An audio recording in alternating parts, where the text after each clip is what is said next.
প্রিয় হাজরিন, কোন আদর্শই সারা পৃথিবী তো দূরের কথা, কোন ভূখণ্ডকেই শান্তি দিতে পারে নাই। আপনি সেকুলারিজমের কথা বলেন, ন্যাশনালিজমের কথা বলেন, কমিউনিজমের কথা বলেন, সোশ্যালিজমের কথা বলেন, বলেন ধর্মনিরপেক্ষতাবাদ, যত যাই বলেন না কেন, কোন ইজমে পৃথিবীকে শান্তি দিতে পারে নাই, বরং সংঘাতের দিকে ঠেলে দিয়েছে। পরীক্ষিত কথা ওটাই, একমাত্র শান্তির পথ হলো রাসূলের আদর্শ। রাসূলের আদর্শ, বিকল্প শান্তির কোনো পথ নাই। আপনি পরীক্ষা স্বরূপ দেখতেই পারেন, শুধু আপনি পরীক্ষা স্বরূপ শুধু দেখতেই পারেন, শান্তি পাবেন না, এটা নিশ্চিত। কেন?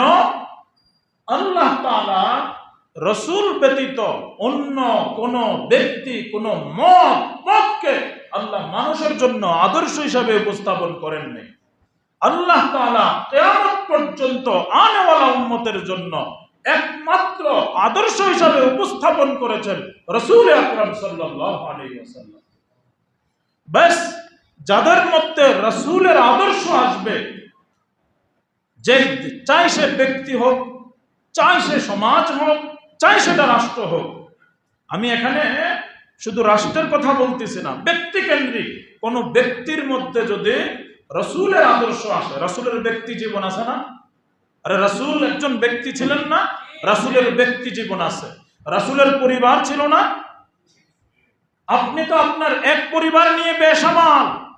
রাসূলুল্লাহ সাল্লাল্লাহু আলাইহি ওয়াসাল্লাম তার 9, 10, 11 পরিবার সামাল দিয়েছে, কিন্তু রাসূলের ব্যাপারে তার কোন পরিবারের, কোন স্ত্রীর কোন অভিযোগ, অনুযোগের কথা আজ পর্যন্ত শুনছেন? শুনেন না। রাসূলের পারিবারিক জীবন। রাসূল কি অসামাজিক লোক ছিলেন না সামাজিক? সমাজ নিয়ে চলেন নাই রাসূল? রাসূলের কি সামাজিক আদর্শ আছে কি নাই? আছে। আপনি যদি সুষ্ঠু সমাজ গড়তে চান, রাসূলের সামাজিক জীবন দেখেন, সামাজিক আদর্শ দেখেন। আপনি যদি কল্যাণ রাষ্ট্র চান, রাসূলের রাষ্ট্রীয় আদর্শ দেখেন। আপনি যদি আদর্শিক ব্যক্তি হিসাবে নিজেকে গঠন করতে চান, রাসূলের ব্যক্তি জীবনের দিকে দেখেন। কিন্তু সোজা কথা এটাই, মানুষের জন্য কিয়ামত পর্যন্ত আনেওয়ালা উম্মতের জন্য একমাত্র মুক্তির পথ, আদর্শিক পথ, মানুষের কল্যাণকর পথ এবং মত হলো রাসূলেরই আদর্শ। ভিন্ন কোনো আদর্শে অতীতেও কেউ পায় নাই, ভবিষ্যতেও কেউ পাবে না। আপনি এক এক দেশ, এক এক সাম্রাজ্য, এক এক এলাকা, এক এক সময় এক এক আদর্শ, একক ইজম তারা পরীক্ষা করে দেখেছে, ফেল। এরপরে যেগুলা নষ্ট হয়, পচা হয়, এগুলাকে এই অবলা, এই বাঙালি, এই উপমহাদেশের জাতির উপরে চাপাই দেওয়ার চেষ্টা করে। কথা বুঝেন নাই?